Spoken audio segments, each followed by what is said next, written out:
This is purely a journalistic point of view. Nothing more has been said in this video other than that of which has been reported by various media sources and backed up with sources seen at the end of this video. It's difficult to imagine a successful WWF without the presence of Terry Bollea, aka Hulk Hogan, a superstar who helped take the WWF from a Northeast territory into a national juggernaut as he played an all-American larger-than-life babyface. The following decade saw Hogan enjoy a career renaissance in WCW when he took a villainous turn, playing Hollywood Hulk Hogan. Hogan's fame made him into one of not only wrestling's most iconic figures, but one of entertainment's most iconic figures. Sadly, however, Hulk Hogan's last few years have seen his fame transform into infamy as one scandal followed another. Join us now as Behind the Titantron looks at the tragic real-life story of Hulk Hogan.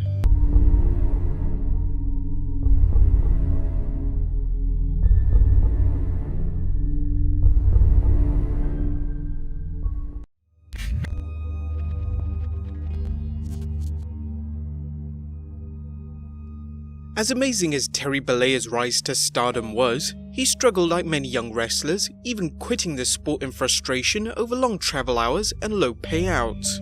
Nonetheless, Terry Bollea rose to stardom when he took on the Hulk Hogan persona, initially working as a heel before enjoying incredible popularity in the American Wrestling Association. As sometimes happens with those who find fame and fortune, family members show up with outstretched hands. Despite his rising fame, Hogan's siblings seemed to take advantage of him. One such person was Hogan's much older half-brother Kenny. Hogan had little contact with Kenny until the two reunited during Hogan's first run in the WWF. The two reconnected and things seemed to be going well until Kenny asked to borrow $5,000. According to Hogan, he loaned Kenny the money only for Kenny to disappear without paying. The two have barely talked since. Hogan's attempt to reconnect with his brother Alan proved even more tragic. Hogan's brother, a hard-living bruiser who Hogan had to part ways with due to Alan's habit of getting into violent fights that endangered everyone around him. When the two brothers met up again, Alan was reportedly the vice president of the Hells Angels Motorcycle Club's San Francisco chapter. However, Alan seemed to settle down when he got married, and Hogan felt like his little brother was back in his life. Sadly, it was clear that Alan was still using drugs as he would ask the Hulkster for pain pills, something Hogan provided him with through his connection with Dr. George Zahorian, the WWF's Dr. Feelgood. Subsequently, Hogan ran into his brother at a house show where Alan and his wife begged Hogan for money, as his brother and wife's carpet company was in financial ruin and they were in desperate need of money. Hogan recalls giving them around $5,000 to $10,000. What happened next devastated Hogan, as Alan's wife called him later and informed him Alan had been found dead in a hotel room.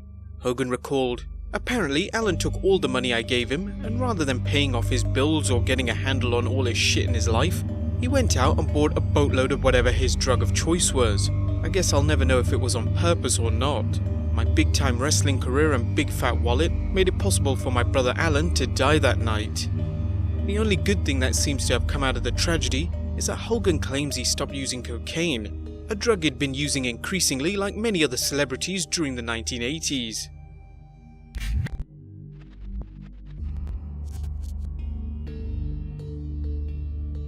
In 1988, the US government criminalized the distribution of anabolic steroids, a law which began a domino effect beginning with Dr. George Zahorian, continuing with Hulk Hogan, and resulting in a federal criminal trial against Vince McMahon. This was the first real blemish on Hogan's reputation as the hero who said his prayers, took his vitamins, and did his training. An investigation into Dr. Zahorian by the feds discovered a regular pattern of shipments to Vince McMahon, Terry Bollea, Roddy Piper, and dozens of other wrestlers on Vince's payroll. Many of the packages were shipped to hotels in cities where the WWF was touring. Subsequently, a grand jury indicted Zahorian on 15 counts of distributing steroids, a serious charge that hit close to the WWF when Zahorian's lawyer leaked Hogan and Piper's name as clients. A USA Today headline, "Hulk Bulk from a Bottle," hit the frontline page, forcing Vince McMahon to work to save Hogan's reputation. While WWF attorney Jerry McDevitt successfully argued that Hogan's testimony was unnecessary at Zahorian's trial, Vince McMahon knew he had to spin things in his favor in order to preserve Hogan's reputation. McDevitt wrote up a press release stating, "Hulk Hogan did nothing illegal and is not charged with any illegality." McMahon held a press conference where it was revealed Hogan had taken steroids once during the late 80s, but Hogan himself wanted to come clean and speak with the American public. Hogan's moves would only worsen matters. Hogan's role as the WWF's top star and all but his undeniable chemically enhanced physique made him an easy target, something he felt he had to address. Unfortunately for Hogan, he chose to lie rather than admit the truth. Against Vince McMahon's advice, Hogan appeared on the Arsenio Hall show to discuss the allegations he used steroids. As detailed in the book Sex, Lies and Headlocks, looking dewy-eyed at his host, Hogan made a concession. He'd taken a synthetic hormone 3 times, but just to get over a shoulder injury. Incredulous that anyone might question his integrity, he took out a picture of himself as a 12-year-old little leaguer. "I trained 20 years, 2 hours a day to look like I do, Arsenio." He said, "I'm not a steroids abuser, and I do not use steroids." According to Hogan's first memoir, Hollywood Hulk Hogan, he had reasons for downplaying his steroid use. "If it was just my reputation I'd been concerned about, I might have been a little more honest. But I was worried about destroying all the good I had done with the Hulk Hogan character. Because of me, kids were living by the code of training, prayers and vitamins, and I didn't want them to think that I'd given them bad advice." In his follow-up memoir, My Life Outside the Ring, Hogan elaborates, "I told the truth, but I wasn't being honest. I told the truth so far I wasn't using anabolic steroids at that moment. I might have been using them 3 weeks ago, but I wasn't using them right then. I was playing with the words, but it wasn't being honest. There's a big difference, and it only made my problems worse, and I should have told the whole story. I should have apologized for making a mistake. Instead I was calculated and deceptive, and it came back to bite me." Hogan goes in the book to claim, "In 1992, I stopped using steroids entirely. It just wasn't worth it anymore." This and Hogan's earlier claim that he hid out in Vince McMahon's home for 2 months during the federal government's investigation against McMahon are dubious, something to consider whenever evaluating Hogan's honesty. Hogan's comments would resurface during the steroid trial when the US government called him to testify against Vince McMahon. Hogan was anxious at the trial, concerned that Vince was somehow going to try and flip the whole case and blame it on me. Hogan testified that he and McMahon did share steroids, but denied that Vince ever injected him with steroids, stating that their mutual steroid sharing was the extent of things. McMahon was later acquitted of all charges, but Hogan claims he left New York for 5 years, fearful that the feds would find a way to arrest me or put a hit on me or something. Hogan's testimony had not been the grand slam that federal prosecutors had imagined, and now Hogan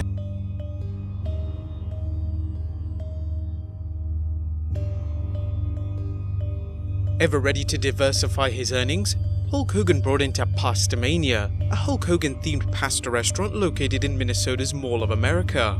Despite some heavy promotion on Monday Nitro, Pastamania ultimately failed. As bad as the restaurant closing was, something worse happened when Hogan was sued by one of the company's employees. According to Hogan, he was served with a letter on Christmas Day 1994 that rocked his personal life. The letter was written by Kate Kennedy, who managed the merchandise area of Pastamania. According to Hogan, Kennedy demanded 3 things: that I write an apology and publish it in USA Today, that I complete some sort of sexual rehabilitation class, and that I pay her $1 million. Hogan claims he kept the matter from his wife for 2 years, but also claims the matter was brought up in the Minneapolis area, with Hogan claiming Jesse Ventura recycled Kennedy's claim during Ventura's radio show.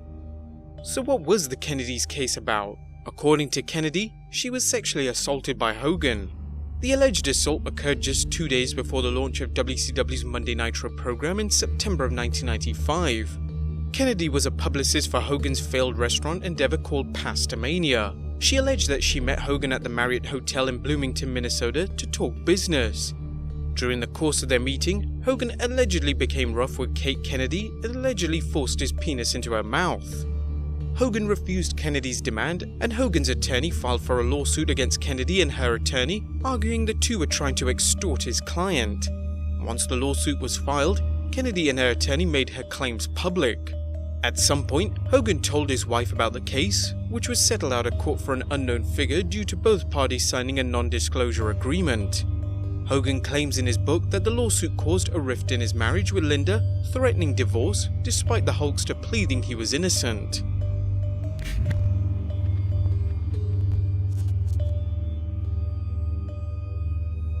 With daughter Brooke looking to break into the music industry, The Hulkster agreed to star in a VH1 reality series titled Hogan Knows Best, a tongue-in-cheek look at the daily lives of Hulk Hogan, wife Linda, and their two children Brooke and Nick.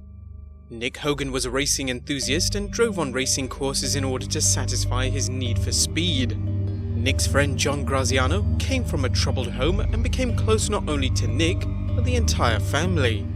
The tragedy struck when the two were involved in a horrific auto accident. While Nick escaped without serious injuries, Graziano was not so fortunate, suffering serious injuries including brain damage, although it should be noted Graziano was not wearing his seatbelt during the accident. The Graziano family ultimately sued, and the police charged Nick with reckless endangerment, claiming he was driving at an unsafe speed. Nick pled no contest, receiving an 8-month sentence and 5 years probation. In a 2010 interview, Nick spoke about the incident. "John's my brother, we practically lived together, and I just remember finding out about how bad everything was. It's still hard for me to think about. I pray every day that I'll be able to deal with it. It's still at this point, it's too much to think about. It's something that I carry with me every day."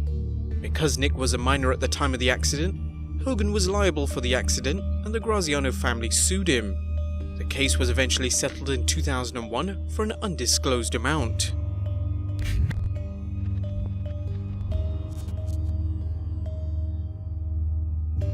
Hulk Hogan's personal life continued to crumble when his wife filed for divorce during the Graziano accident.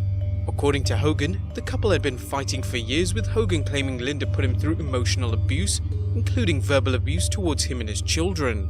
Hogan claims Linda spent millions of dollars buying new homes and furnishing them, as well as excessive spending that included lavish gifts to her friends, family, and even hired help. As often happens in matrimonial matters, both sides exchanged accusations and the case became very public and very scandalous. Hogan discovered Linda was having an affair with 19-year-old Charlie Hill. Linda was 48 years at the time, while Linda later learned Hogan had an affair with Brooke's 34-year-old assistant Christiana Plant. According to the Hulkster, Linda had frequently accused him of cheating, but Hogan denied any extramarital affairs except the one with Plant. The combination of his son's criminal case and his wife's divorce sent Hogan to the brink. In his memoir, My Life Outside the Ring, Hogan details his downward spiral, including a moment where he nearly committed suicide. A big bottle of Captain Morgan's and an open bottle of Xanax found their way to the counter. The gun found its way to the counter too. I can't tell you how. I can't tell you if I sat down with the intent to kill myself. I don't know the answer. I just sat there, popping half a Xanax at a time, not the little pills, but those big horse pill Xanax, and washing them down with rum. There were times when I thought the whole bottle of pills would go down easy. A bunch of those pills with the rest of that bottle, I'd heard it wasn't a painful death, that you'd just go to sleep and that's it. Then I noticed the gun in my hand. Despite his deep depression and impaired state, Hogan didn't end it there. Instead, he began the road to recovery when his American Gladiators co-host Layla Ali called to see how he was doing. This led to Hogan eventually attending Ali's church and finding the spiritual help he credits with turning his life around. As acrimonious as the Hogan divorce became, Linda and Hulk Hogan eventually settled out of court, resolving their differences without a very public and potentially messy trial. The divorce was settled in 2009 with an agreement that would give Linda 70% of the couple's liquid assets, plus properties worth $3 million. Additionally, she was received 40% of any future revenues in his businesses.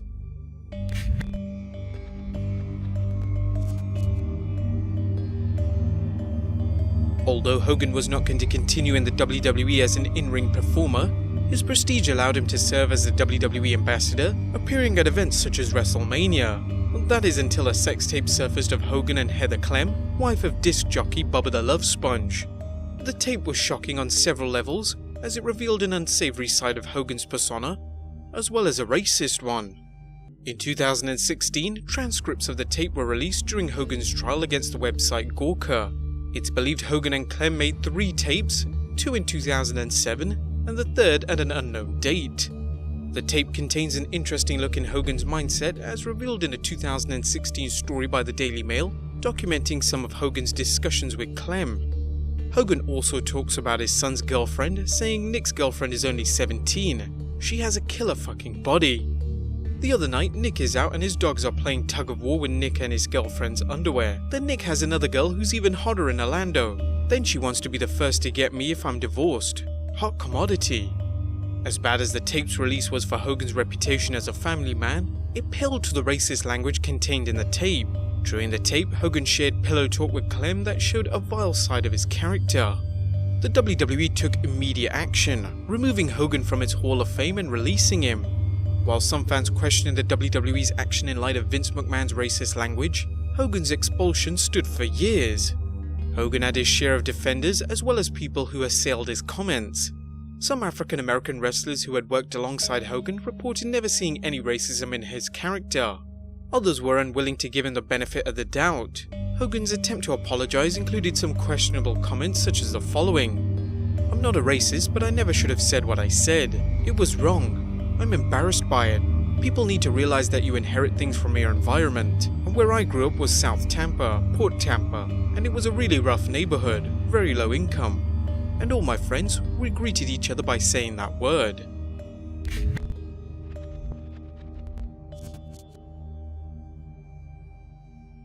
On 15th July 2018, the WWE announced on Instagram that after 3 years suspension, Hulk Hogan has been reinstated into the WWE Hall of Fame. The WWE also stated, "This second chance follows Hogan's numerous public apologies and volunteering to work with young people, where he is helping them learn from his mistake.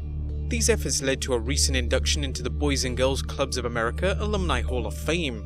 A happy Hulkster took to Instagram and boasted of his experience reuniting with the WWE locker room. "Just met with the WWE superstars, and on all levels the volume of love and support was overwhelming. I've been praying for this day and finally feel like I made it back home.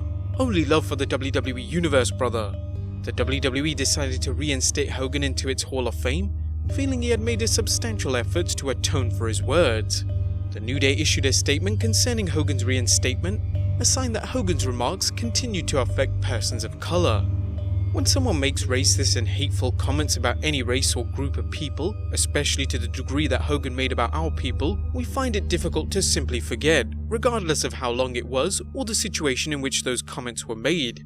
Perhaps if we see him make a genuine effort to change, then maybe our opinion will change with him. Time will tell." Hogan's return to the WWE also included an apology he made to the entire WWE locker room at the July 15th, 2018 Extreme Rules pay-per-view. The apology became public when Hogan spoke with Bill Apter, recalling what he had said. "Thank you guys for the time. The first thing I want to do is tell you guys, 12 years ago I said something. About 3 years ago it just came to light, and I want to apologize for everything I said. I could give you the woe is me story. I could tell you all the things, all the reasons why I was in this space. I was in a very dark space. But everybody's got a woe is me story. Everybody's got an excuse. But the truth is, I said these things 12 years ago, and I didn't even know that they were said until 3 years ago, because that's when they came out. I can't remember what I said last week, let alone 12 years ago. Maybe you guys can, but I can't. And when I said it, it was in a fit of anger. But I did say it. I'm accountable. That's not who I am. That's not how I feel. That's not how I believe. But one thing I will tell you is that when I said it, I was very, very mad. Very, very mad at a situation. But I did say it. It was inappropriate. It was out of context. It was hurtful. It was unacceptable, and I did it. I apologize. If you guys could ever forgive me, I would be forever grateful. Now I want to let you guys know that this is the biggest spotlight in the world. The WWE is the biggest spotlight in the world. And if you're a little teeny star, don't even slip on a banana peel when you're a little star here, because you're in the spotlight. Try not to make any mistakes like I made. But when you're a big star here and you made a mistake, the whole world is gonna know. You'll be on the front page of every newspaper, of every magazine, just like it happened to me. I made a mistake and this machine was so big, the WWE's made me such a big star that everybody knows what's going on. So please be careful because people have cell phones and cameras, so just be careful. Not everyone was satisfied with the apology. For example, Titus O'Neil commented, "As to the reinstatement of Mr. Bollea, I can only communicate that I am a proponent of second and even third chances for individuals that show true remorse, acknowledgement of wrongdoing, fulfill their punishment, if applicable, and otherwise put forth sincere efforts to correct the issues.